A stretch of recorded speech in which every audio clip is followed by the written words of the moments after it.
Welkom terug bij de oude camperwereld. Vandaag zijn we weer te gast bij Rentmobiel in Wesseling in Duitsland.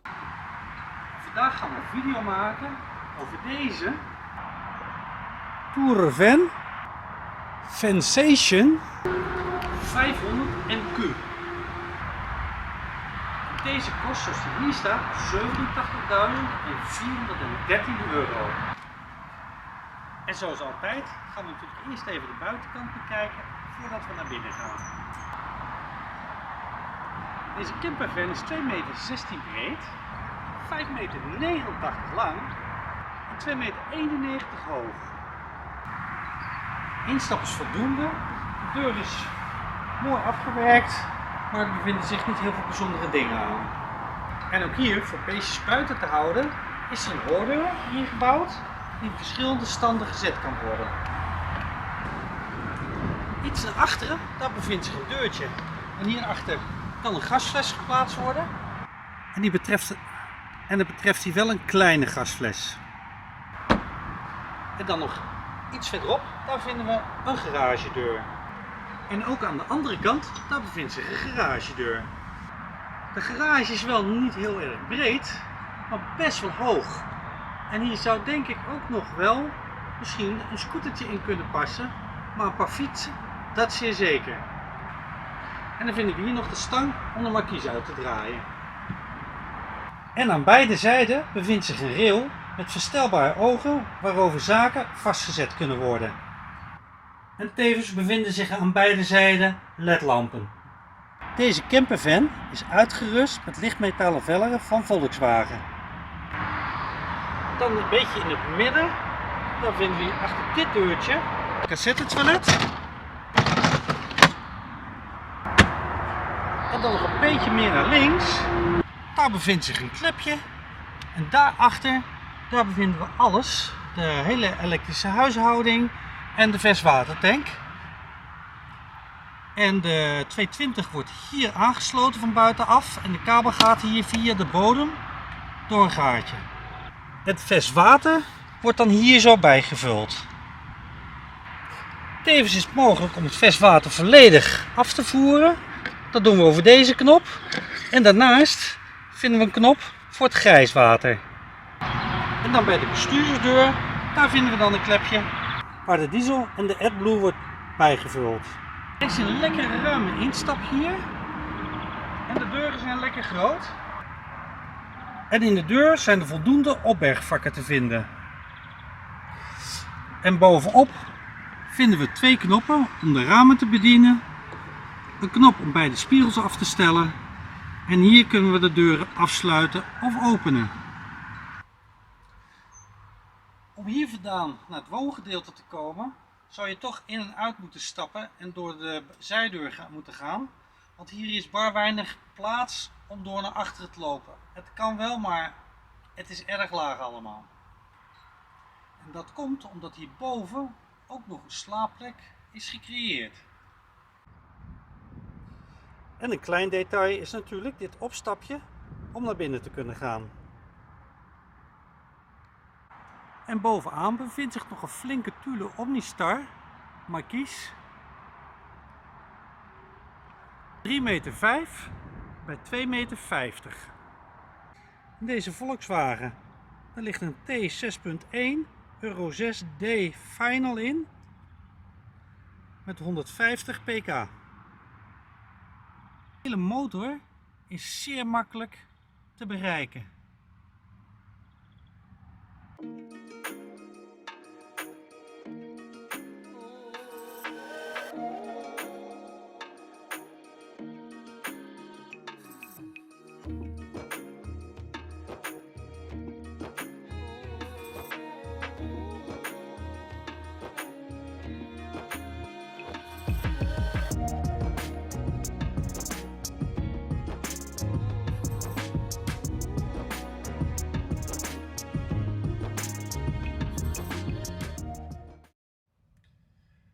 Het geel is prachtig verwerkt, dat moet ik wel zeggen, met een flink multimedia center in het midden.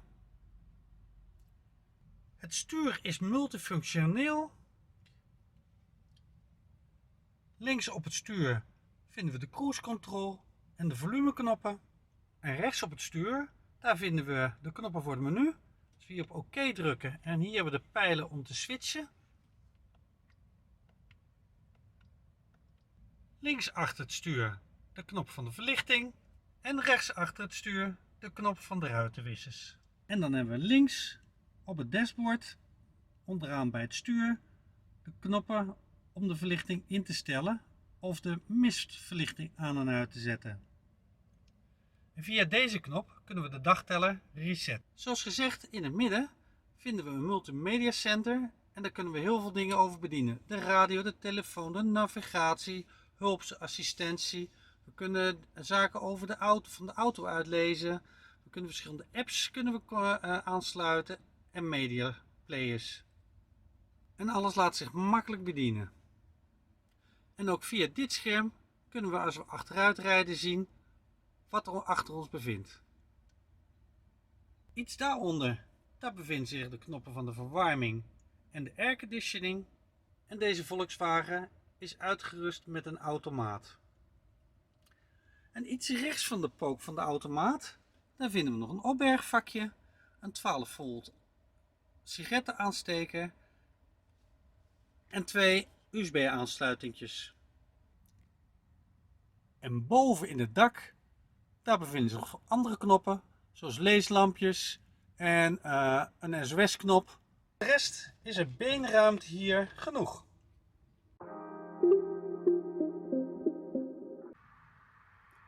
En wat natuurlijk ook fijn is, dat je het stuur kan verstellen. Dan halen we deze hendel over en dan kan het stuur nog een stuk naar beneden bewegen.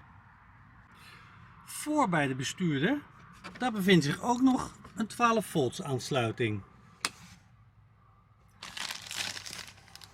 En ook kan het raam verduisterd worden met dit gordijn. De auto zoals die hier staat weegt 2792 kilo en hij is toegelaten tot 3200 kilo. Dat betekent dat er dus nog 408 kilo bijgeladen kan worden.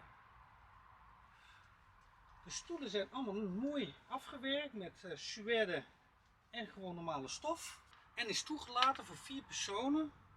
En er kunnen ook hier gewoon 4 personen ook zitten en meerijden. Ook is er voor 4 personen slaapplaats aan boord.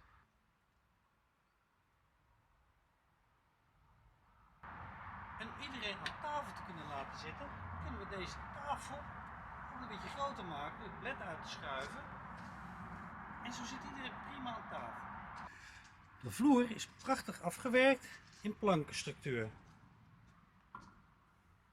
En boven het zitgedeelte, daar bevindt zich nog een flinke televisie. Met daarnaast een 220 volt stopcontact en een USB aansluiting. Dat er voor een hefbed is geplaatst, is er bar weinig ruimte overgebleven om hier wat op te bergen. Voor de rest nog een flink dakraam boven het zitgedeelte. En overal in de camper vinden we lichtknoppen die heel goed aangeduid zijn voor waar het dient. Dit is bij de deur, dit is in de keuken en dit is achter in de slaapkamer. Omdat het natuurlijk een hele kleine camper is het best moeilijk om hier zo goed met de ruimte te kunnen omgaan. Maar ze hebben hier toch wel een aantal dingen heel erg slim gedaan. Bijvoorbeeld de koelkast is hier aan de zijkant ingebouwd. Het is een kleine koelkast met een ingebouwd vriesvak. En dan voor zo'n kleine camper vind ik dat er nog een behoorlijke grote keuken in zit. Hieronder vinden we een 2-pits gaskooktoestel. En daarnaast is er nog een best redelijk grote spoelbakje te vinden. Met een kraan die zich kan bewegen met warm en koud water. Dan onder het keukenblad nog 3 flinke laders met bestekladen en alles met soft closing. En boven bevindt zich ook nog een behoorlijk ruime kast.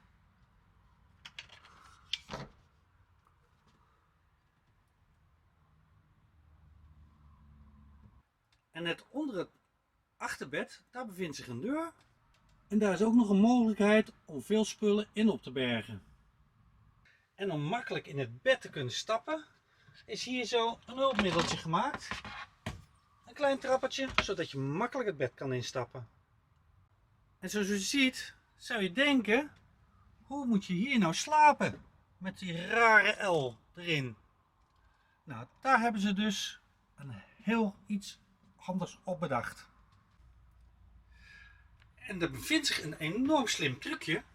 Dan vinden we hier een knop, die trek je uit. En die draai je dan dwars. En dan hier in de douche, waar de douche is, vindt zich hier een hendel. Daar trek je aan. Dat gaat natuurlijk een beetje aan het begin een beetje stug. Maar vervolgens kunnen we dan dit matras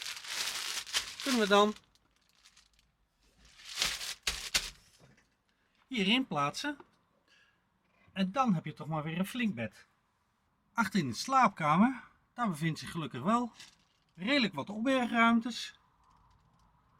Met wat redelijk diepe kastjes achterin. En een dakraam boven het matras, die volledig is uitgerust. Dan nog aan beide zijden leeslampjes. En midden achterin nog een 220 volt stopcontact en een USB-poort. En voor design ook een beetje aandacht. Er zijn prachtige gordijntjes voor het raam. Een ander slimmigheidje is de trap die weggewerkt is in de douchedeur, welke nodig is voor het hefbed. En de douche, dat is dus echt een super ruime douche. Hier kan ik me goed in bewegen. En de douchekop, die hangt nog boven mijn hoofd. Dus je kan lekker hier zo staan te douchen. En als je naar de wc wil, dan is dit natuurlijk een beetje moeilijk. Daarvoor is ook weer een handigheidje. Dan heb je hier een knop, die draait omhoog. En vervolgens schuif je de wasbak aan de kant. En kan je hier op de wc zitten. En de wc kan je ook draaien. Dus je kan lekker comfortabel zitten. En ben je klaar, dan schuif je eenvoudig het wasbakje weer op zijn plek. Voor de rest nog heel veel opbergruimte. En een prachtige kraan. En ook hier vind ik nog allemaal knoppen van de verlichting van de camper. En bovenin vinden we ook nog een klein dakraampje. De tweede slaapplaats die bevindt zich helemaal voorin en dat is het hefbed. Dat is eenvoudig. Dan trek je naar beneden en dan trek je helemaal uit. En zo heb je een volledig tweede slaapplaats. Lekker ruim. En naast het bed, daar vinden we nog een klein beetje ruimte om wat spulletjes op te bergen. Dan boven de deur, daar bevindt zich het controlepaneeltje. Hiermee zetten we de elektra aan in het woongedeelte, de waterpomp, de buitenverlichting, die overigens ook aangaat, want er zit een bewegingsmelder op. Hiermee controleren we de accu's van het woongedeelte, hiermee de accu van het voertuig. En hiernaast de controlelampjes van de grijze tank en de verswatertank.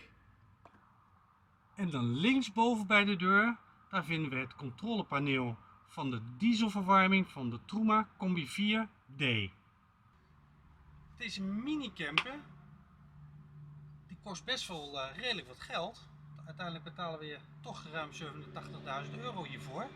Maar aan de andere kant heb je toch hier een camper waar je toch met 4 personen op vakantie mee kan gaan.